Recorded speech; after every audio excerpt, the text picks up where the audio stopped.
Hi, my name's Emma, and let's talk spooky stuff.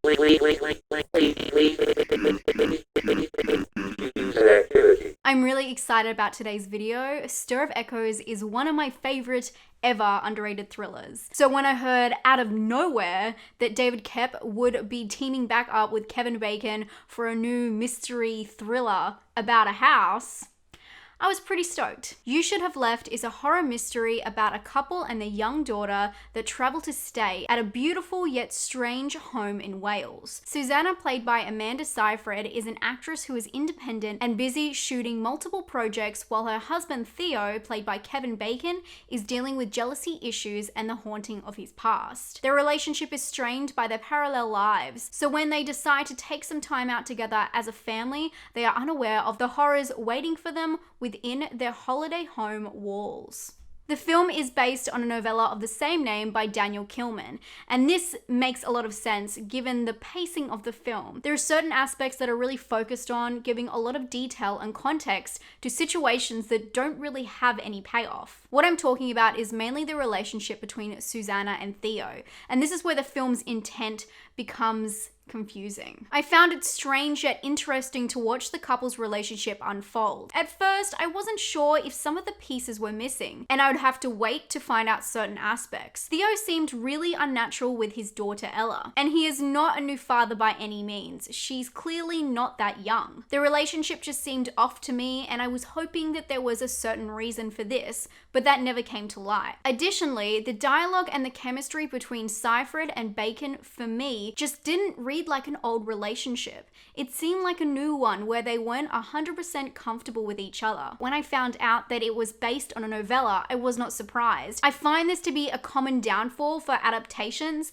Films just try to fit certain aspects that worked really well on paper into screen, but it's a completely different medium and some things just don't translate as well. Also, with a shorter runtime than many novels, it's hard to fit certain aspects in a screenplay, and so they're left to cut out what they think is necessary, and sometimes it just does not translate well, and I felt like that was definitely the conclusion I came to with this. What they decided to focus on just didn't pay off, and I felt that through the entire film. Their relationship fascinated me and did keep me interested, but only because I was expecting something to make it all make sense, something to fall into place, but possibly it just didn't translate well. The whole reason I'm ranting or harping on about this is because I felt like it really took the front seat and let the horror take the back seat in the film. The drama between the two characters takes over a lot of the film, and the actual horror aspects and the creepy house seems like a subplot. So when it's suggested that the house might be giving people mood swings,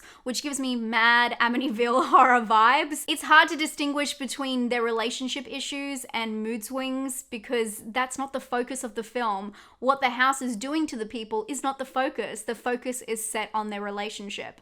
I know I'm getting sick of myself talking about their damn relationship, but that's what the film was like. I was waiting the whole time for the film to take a turn and be more about the horrors in the home and less about the struggles of their marriage. And then there's Theo's dark past, which they really should have taken some more time detailing. It's one of the more interesting aspects of the film and one of the things I was most curious about, and I think all audiences will be going into this film, and unfortunately it takes a back seat yet again. This is really upsetting because that is what sets this film apart, and it's really where they should have put the details into the story. The home itself was beautiful, and the film does a great job of introducing the house in the day, showing and basking it in light, yet at night it transforms into a cold, sterile environment. I loved this aspect of the film, and it was an interesting take. Usually we're given straight up creepy houses. The architecture they went for in this kind of house was really cool. You don't usually see these modern homes being used as creepy,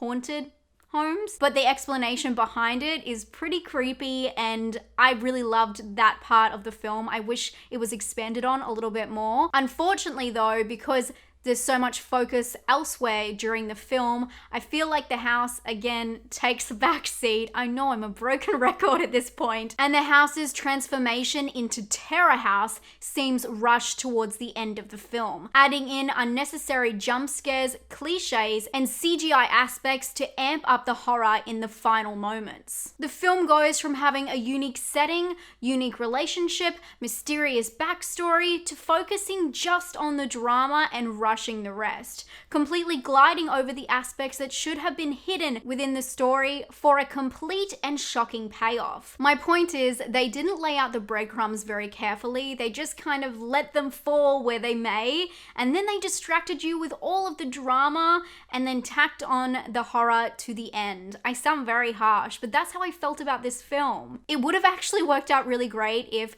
the house was a metaphor for the relationship, but it's not at all. I'm leaving out key parts of the story to not spoil it for you, but that is not what this film is about at all. The film is torn between trying to explain complex marital issues, demons of the past, and a home that has a story of its own. Obviously, I'm a huge fan of crossover categories within horror.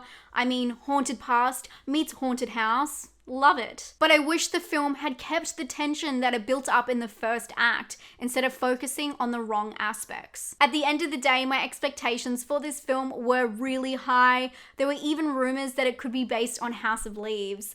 And I was just really excited about the aspect of this director teaming back up with Kevin Bacon after Stir of Echoes, which I love. And of course, it's based in this beautiful home, and I just love looking at this kind of architecture. But the film ended up under-delivering, and I feel like giving us some really cheesy CGI that felt a little Blumhouse opening sequence titles. You know what I mean. You definitely know what I mean.